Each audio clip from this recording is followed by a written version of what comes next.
Alright, so I wasn't even gonna bother doing anything tonight. I was honestly just gonna get ready to eat and then probably play a game because I just got off of work. But I saw this article while I was in one of my breaks that actually made me fold. And it's actually embarrassing the amount of shit that Activision is willing to do in order to pull people away from Battlefield 6. Blame Troops covered it, so shamefully this isn't original anymore. But I'm still going to cover it anyway because I'm an asshole. What am I talking about? Black Ops 6 is getting a free 7 days, and they're extending the beta of Black Ops 7 up until the 9th. What an embarrassing thing to do, especially since the full release of Battlefield 6 is due to release in just a few days. Not just that, but they've also censored Battlefield on a lot of stuff that they've got. It's been like that since the well, actually it might not have been like that since that stream that was done some time ago. I forgot what it was called, but still, this is utterly embarrassing. Activision has a lot of explaining to do, and frankly I still think they're gonna lose. So let's get into it. Black Ops 6 campaign, multiplayer, and zombies are free during Battlefield 6 launch week. This is by Insider Gaming. This is the article that I saw, and let's get into it. A new announcement has revealed that Black Ops 6 is getting a free trial during Battlefield 6's launch week. Battlefield 6 is set to launch on October 10th, 2025, and many players believe that Call of Duty might be in trouble with the latest Battlefield installment poised to become the new FPS king. It appears that Activision is not going to let Battlefield 6's launch week go empty, as they are offering an extensive free trial of Black Ops 6 during the same time period. Already, this is an embarrassing act. I've said it before, I'll say it again. It's actually shameful that they're trying their hardest so far as to make their game free, which to my knowledge is one of the few times that they've done it to this extent. We're talking a game that was for release $70, apparently $20 at Costco sometime after launch, with a lot of content. Don't get me wrong, a lot of content, but one that hasn't been received well. The numbers for that game has dropped significantly, and so much so that they are this desperate. Why? Likely because they got embarrassed with the fact that the sales numbers, not the sales numbers, the play numbers for each of their respective betas only went up so much, because Battlefield 6 broke records. 500,000 concurrent players in a single period broke records for the SPS genre, probably for several games out there.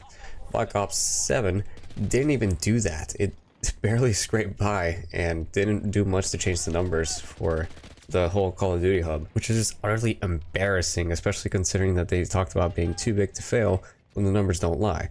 Now that said, they discuss how this doesn't take into account console, which is fair. However, people say that console can only do so much for the numbers anyway, so not just that, but console is fairly accessible in general. Fair to say, there's a lot more hype for Battlefield 6 than there is for Black Ops 7. Anyway, Black Ops 6 free trial perfectly aligns with Battlefield 6's launch week. Though, through a recent blog post, Activision confirmed that Black Ops 6 will be available for free for an entire week, starting October 9th at 9 AM, 2 days from the time of this video, or the time of this recording, and ending October 16th at 10 AM PT. During this time, players will not only be able to access the entirety of the multiplayer and zombies modes, but also explore the game's campaign for the first time. However, ranked play will not be included in the free trial. And honestly, who gives a shit when every game is rank play due to the skill-based or optimized matchmaking, whatever the fuck it's called? Engagement optimized, sorry. Like, genuinely, who cares? The only reason that some people might want to play it is for the campaign, or at least a select few, and majority will try the multiplayer. Now, some people might be wondering why exactly. It's simply to boost the numbers. It's so that people can get a taste of what Black Ops 6 is like, possibly start and finish the campaign, and get a taste for Black Ops 7 from when that releases, because we know damn well very few people are going to bother with the beta. And frankly, I don't see why they would bother with the beta anyway, considering it's the same shit, different disc, especially with this stuff. This might be a similar case of Black Ops 7 appearing as a DLC, at least for a few, when it comes to gameplay feel. Of course, it's a brand new game, don't get me wrong, and it is set in a different time period. But it's a time period that has been touched on already with Black Ops 2. And they were talking about how there's a certain level of originality when it comes to Black Ops 7, but realistically speaking, they should have just left Black Ops 2 as it is because it fucked up a whole lot of things, both canonically and gameplay wise, one would argue. Well, the last bit might be hyperbolic, but for some it's just a complete turn off with the autumn movement and how sweaty it's been recently. In other news, Call of Duty Black Ops 7's open beta has been extended to October 9th, 2025, which is also pretty close to Battlefield 6's launch. Additionally, the game doesn't include wall runs as the timeline doesn't allow it. What are your thoughts on Black Ops 6 being free during Battlefield 6 launch week? Let us know through the official Insider Gaming forum discussions. Nah, I'm not gonna bother with it. But it's pretty obvious why, of course, again, to boost up numbers, but also as competition to see if they can impede Battlefield 6's progress. Because again, the numbers don't lie. Battlefield 6 is by far the superior and most popular option on the market, and it's going to definitely whoop Black Ops 7's ass. That being said, given how Omni Movement was actually appearing to be a pretty big innovation when it comes to the franchise, I'm pretty sure a decently sizable portion will actually play the game and try it out. Does this mean that they'll buy it? Oh, fuck no. But what it does mean is that it's probably going to be like those, it's like that whole deal with politics and elections where if there's a tertiary party and votes are being given to that one and they still lose, which is most of the time, then it can be considered lost votes for the two main candidates. That's kind of the deal that's going on over here. I'm pretty sure it's just to drive away attention temporarily from Battlefield 6, even though Black Ops 6 doesn't have much of a leg to stand on when it comes to reception, especially within its own community, which is very baffling. So if its own community is not very fond of the game that has been brought up and built up on over the course of the year, then what makes people think that another community, which is thinking that the game is finally back on its roots, what makes them think that another community like that, that's been a clear rival to this one, will actually even bother trying out Black Ops 6?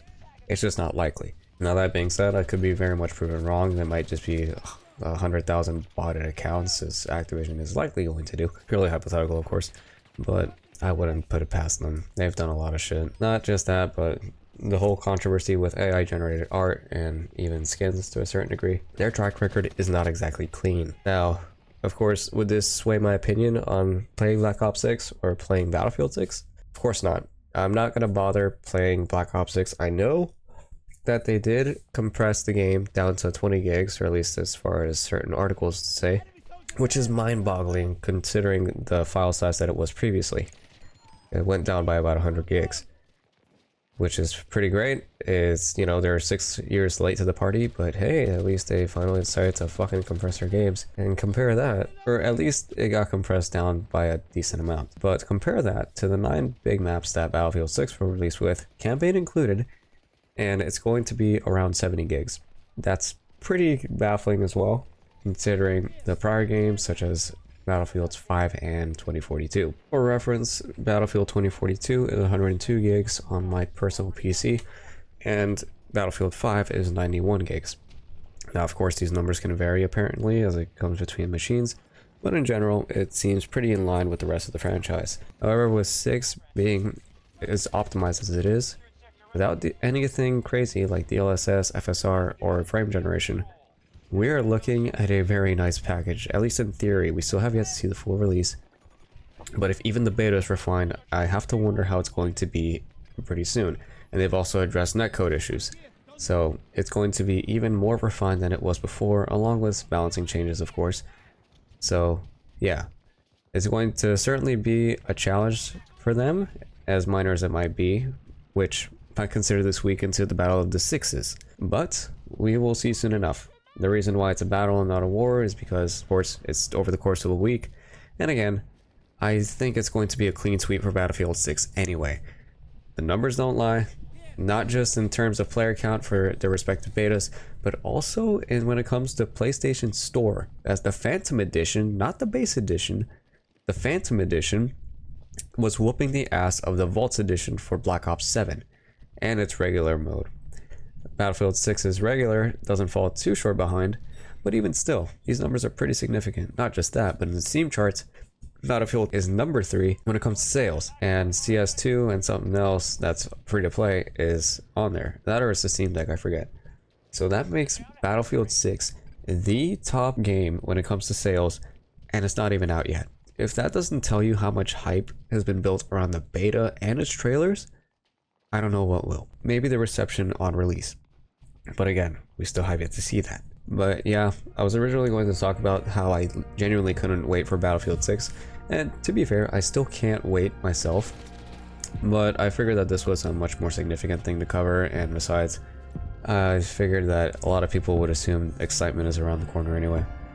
So yeah, that's about it. Y'all take care of yourselves, and I'll see you on the battlefield.